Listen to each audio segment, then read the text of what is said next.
Is Olivia Blackwood, and I always thought my family's wealth came from generations of smart real estate investments. That's what the plaque in our mansion's foyer proclaimed. Blackwood Properties, established 1892. That's what my parents told me at every family dinner. That's what everyone in our affluent circle believed. But they were all wrong. The truth began to unravel the day I decided to renovate our family mansion. At 32, I had finally convinced my parents to let me modernize the aging Victorian estate. They agreed reluctantly, with one strange condition: the basement was strictly off-limits. The foundation is delicate, my mother insisted, her usually confident voice wavering slightly. Any disturbance could compromise the entire structure. I should have noticed how her hands trembled when she said this, how my father's face turned ashen at the mere mention of renovation. But I was too excited about finally bringing the mansion into the 21st century to pay attention to these warning signs. The first few weeks of renovation went smoothly. We updated the kitchen, restored the grand staircase, and modernized the electrical systems. Everything was going according to plan until Marcus, my lead contractor, discovered something odd behind the wine cellar walls. "Miss Blackwood," he called one afternoon, his voice echoing through the empty halls. "You might want to see this." I followed him down to the wine cellar, where his team had been installing new temperature control systems. They had removed some of the old wooden panels, revealing something that made my blood run cold: a door. Not just any door, but a heavy iron door with an intricate locking mechanism carefully hidden behind decades of careful carpentry. "This isn't on any of the building plans," Marcus said, shining his flashlight on the rusted hinges. "And look at this craftsmanship. This was built to last, to keep something in or out." I reached out to touch the cold metal, my fingers tracing the elaborate engravings on its surface. They formed a pattern I recognized, the same pattern that appeared on my great-grandfather's signet ring, the one my father still wore every day. "Can you open it?" I asked, my curiosity overshadowing the echo of my mother's warnings. Marcus examined the lock. "It's old, but not complicated. Give me a few minutes." The sound of his tools working on the lock seemed to grow louder in the confined space. Each click and scrape sent shivers down my spine. Finally, with a loud groan, the door swung open.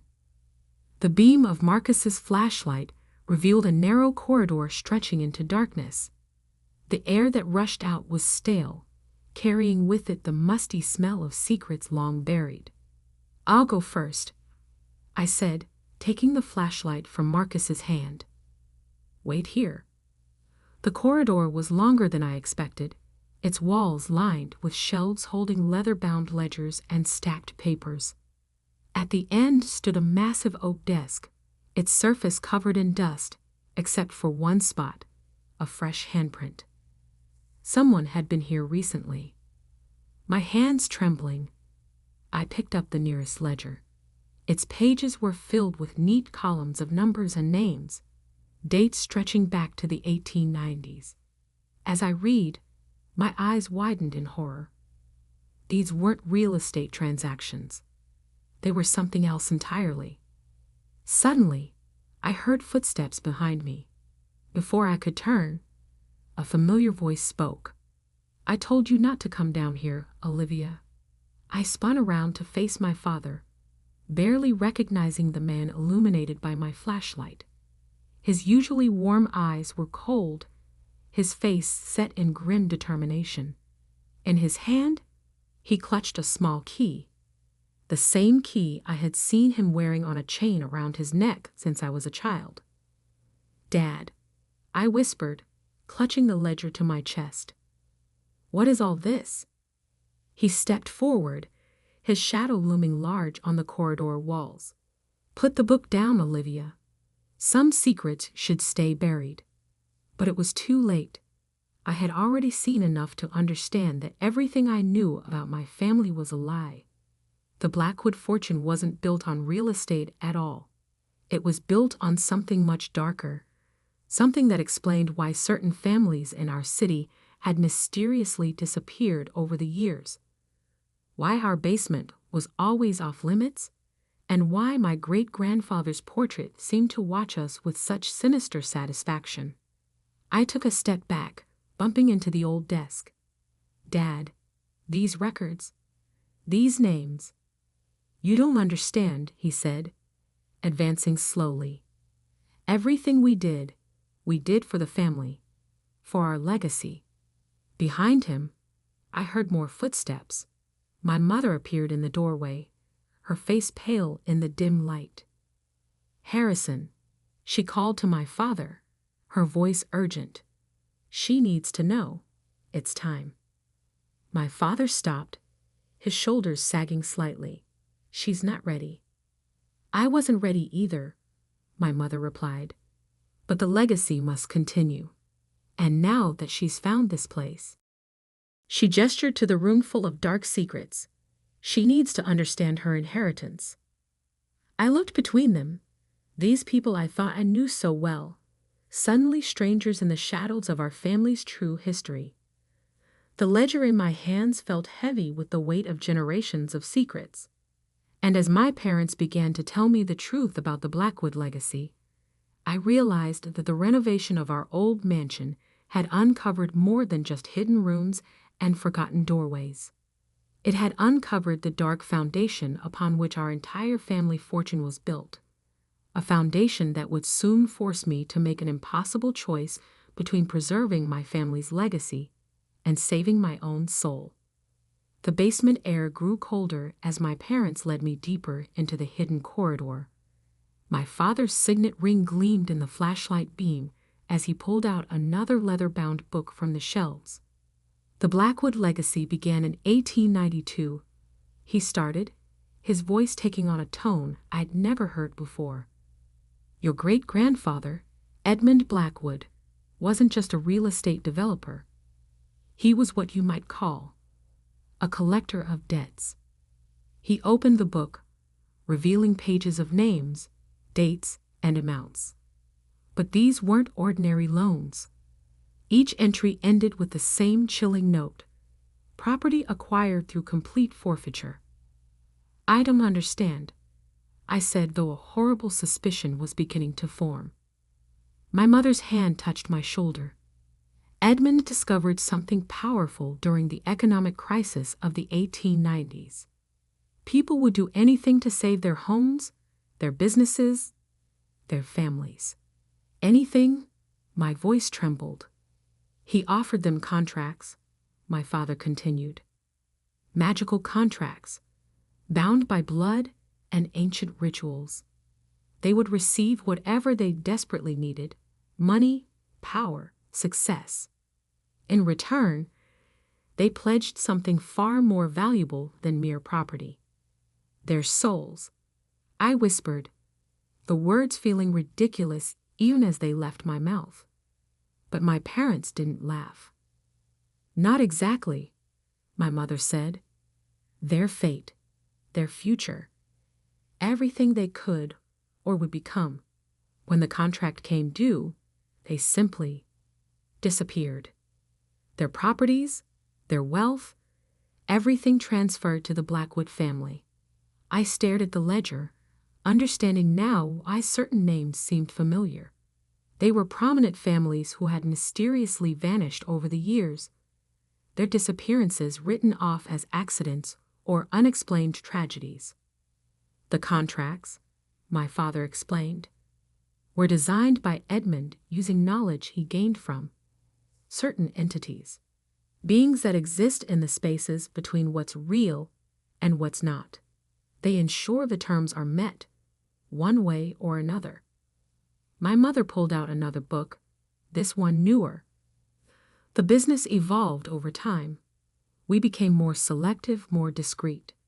Instead of targeting desperate families, we focused on ambitious individuals, people who would trade anything for success. Like the Harritons last year. I remembered suddenly. They won the state lottery, became overnight millionaires. Then their private plane crashed 6 months later. They knew the terms, my father said coldly. 6 months of wealth and success, then complete forfeiture. Everything they gained, everything they were, became part of the Blackwood fortune. This is insane. I backed away from them. You're telling me our entire family fortune is built on stealing people's lives? Their futures? Building, my mother corrected. Present tense. The contracts are still active. In fact, she hesitated, glancing at my father. There's one being negotiated right now. As if on cue, my phone buzzed. A text from Marcus, my contractor. Miss Blackwood, there's someone here to see you about the renovation budget. Says it's urgent. My blood ran cold. The renovation costs, I said slowly. They're higher than expected. You knew I'd need more funding. My father nodded. We arranged for someone to offer help. Someone desperate enough to sign a new contract. No, I shook my head. I won't be part of this. You already are, my mother said firmly. You're Blackwood. The legacy passes to you now.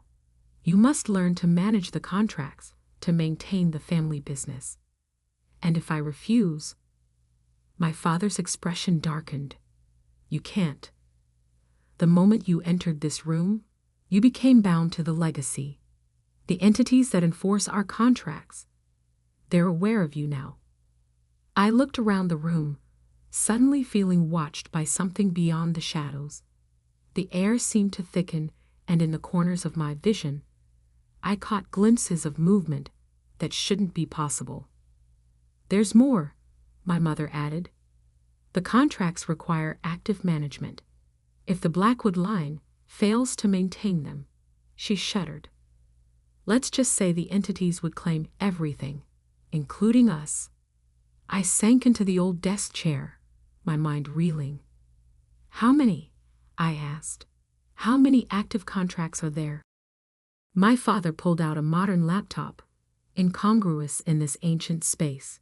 Currently, 47, each with different terms, different due dates. They need to be monitored, managed. New ones need to be created to maintain the balance. The contractor upstairs, I realized, he would be number 48. If you approve the contract, my mother nodded. It's your decision now. Your first test as the new keeper of the Blackwood legacy. My phone buzzed again. Marcus, Miss Blackwood? He's getting impatient.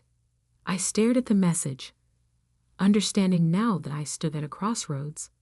I could run, try to escape this dark inheritance, but my parents' warnings about the consequences rang in my ears. Or I could embrace it, become what generations of Blackwoods had been, collectors of fates, dealers in futures. Standing up, I straightened my jacket and took a deep breath. I need to see all the contracts, every detail. If I'm going to be responsible for this, I need to understand everything. My parents exchanged relieved looks.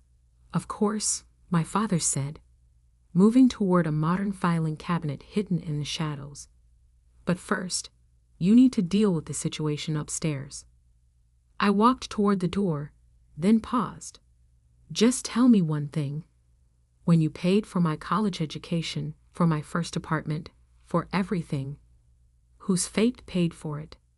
The silence that followed was deafening. The Middletons, my mother finally answered. Remember them? The family that owned the bakery downtown. I did remember. They had vanished during my freshman year of college. Their bakery, their home, everything they owned had been mysteriously abandoned overnight. As I climbed the stairs back to the main house, each step felt heavier than the last.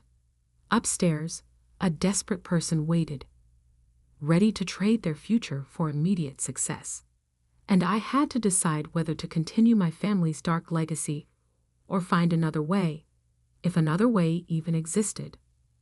What I didn't know then was that my decision would set in motion a chain of events that would either secure the Blackwood fortune forever or destroy everything my family had built over the past century. I pushed open the basement door, stepping back into the world of light and normalcy. But now I understood. Our mansion wasn't just a symbol of wealth and success. It was a repository of stolen fates, a fortress built on disappeared lives. And I was its new keeper. Marcus waited in the grand foyer, standing next to a man I'd never seen before. The stranger wore an ill-fitting suit and clutched a worn briefcase. Samuel Thompson, according to the contract papers my father had slipped into my hand before I came upstairs. Miss Blackwood, Marcus nodded. Mr. Thompson here has an interesting proposition about funding the renovation. I studied Thompson carefully. Middle-aged, desperate eyes, wedding ring. A man with a family, with a future my family's legacy would erase. Let's talk in the study, I said, leading them away from the basement door. The study walls were lined with photographs, generations of Blackwoods standing proudly in front of their various properties. Now, I understood why none of the pictures included the previous owners. I understand you're having financial difficulties with the renovation, Thompson began, his voice trembling slightly. I represent certain investors who could help. I opened the contract my father had prepared. The terms were clear. Thompson would receive $5 million, enough to save his failing business and put his kids through college. In return, he and his entire family would forfeit their future existence in exactly 3 years. My hand shook as I placed the contract on the desk. One signature, and I would become just like my parents, like my grandfather, like all the Blackwoods before them, a collector of souls, a trader of fates. Mr. Thompson, I said slowly, before we discuss terms, I need to show you something. I led him back to the basement, ignoring my parents' shocked expressions when we entered the hidden room. Thompson's eyes widened as he took in the shelves of ledgers, the ancient desk, the feeling of otherworldly presence that permeated the space. What is this place? This, I said, pulling out the most recent ledger, is where we keep the real contracts. The ones that explain exactly what happens to people who make deals with my family. My father stepped forward. Olivia, stop this immediately. But I continued, showing Thompson the entries. The Harringtons, the Middletons, dozens of families who had vanished after signing away their futures. The money you're being offered isn't just money. It's lives, futures, stolen from people like you who were desperate enough to sign without understanding the true cost. The air in the room grew colder. In the corners of my vision, shadows moved in impossible ways. I felt them watching, waiting, those entities my father had mentioned. Olivia, my mother's voice was sharp with warning. You're endangering everything. No, I stood my ground. I'm ending everything. I turned to Thompson, who had gone pale. Go home to your family. Whatever trouble you're in, it's better than the alternative. Trust me. After Thompson flowed, I faced my parents. The ledgers began to vibrate on their shelves. Dark shapes coalesced in the shadows. Do you have any idea what you've done? My father's voice shook with rage and fear. The contracts must continue. The entities require regular tributes. Without new contracts, they'll take everything, my mother finished, including us. It's how the original deal was structured. The entities get everything if the Blackwood line fails to maintain the cycle. I picked up the oldest ledger, my great-grandfather's first record of deals and forfeitures. Then let them take it. The shadows in the room solidified into forms that hurt my eyes to look at. The temperature dropped to freezing. I found something else in these records, I continued, opening the book to a marked page. A clause in the original agreement. The entities can be bound and banished if someone of Blackwood blood willingly sacrifices the entire fortune. Everything gained through the contracts, freely given up. My parents lunged forward, but it was too late. I had already begun the words written in the margin of that first ledger, my great-grandfather's contingency plan that no Blackwood had ever been willing to use. The entities swirled around us, their presence becoming more solid with each word I spoke. The fortune my family had accumulated over generations, properties, money, stolen futures, began to dissolve. I felt it leaving. My trust fund, my apartments, everything I owned that had been bought with Blackwood money. More importantly, I felt the contracts breaking. Somewhere, the Harritons were returning to existence. The Middletons were reclaiming their stolen futures. My parents screamed as their own wealth evaporated. The mansion itself began to fade, decades of stolen prosperity returning to their rightful owners. When it was over, we stood in an empty basement. No hidden room, no ancient desk, no ledgers full of dark contracts. Just concrete walls and the remnants of what had once been the Blackwood fortune. "What have you done?" my father whispered, looking at his empty hands. His signet ring had vanished with everything else. "I chose a different legacy," I answered. "One we can build ourselves without stealing other people's futures." My mother sank to the floor, her designer clothes replaced by simple garments. "We're nothing now." "No one." "No," I helped her up. "We're finally freed to be something real." Upstairs, Marcus and his renovation crew had vanished. The contract that brought them here no longer existed. The mansion was just a house now, old but ordinary. No more hidden rooms, no more dark secrets. I walked out the front door, where my car had been replaced by a modest used model, the last vestige of my previous life transformed into something honestly earned. The sun was setting over what had once been the Blackwood estate. Tomorrow, I would wake up just like everyone else, without wealth or privilege, but also without the weight of generations of stolen fates. I pulled out my phone and deleted the name Blackwood Properties from my contacts. It was time to build something new, something clean. As I drove away, I glanced in my rearview mirror. The mansion seemed smaller now, just another old house with history, but no more dark secrets. The entities were gone, the contracts broken, the futures returned. The Blackwood legacy was over, but mine was just beginning. 10 years later, I stood in front of a different building, the headquarters of New Horizons Development, my new company, built from scratch, with honest work and legitimate contracts. No hidden rooms, no stolen futures. My parents eventually adapted to normal life. My father found work as a real estate agent, dealing in actual properties instead of supernatural contracts. My mother started a small interior design business. We weren't wealthy anymore, but we were real. Sometimes, late at night, I still dream about that hidden room and the entities that dwelled there.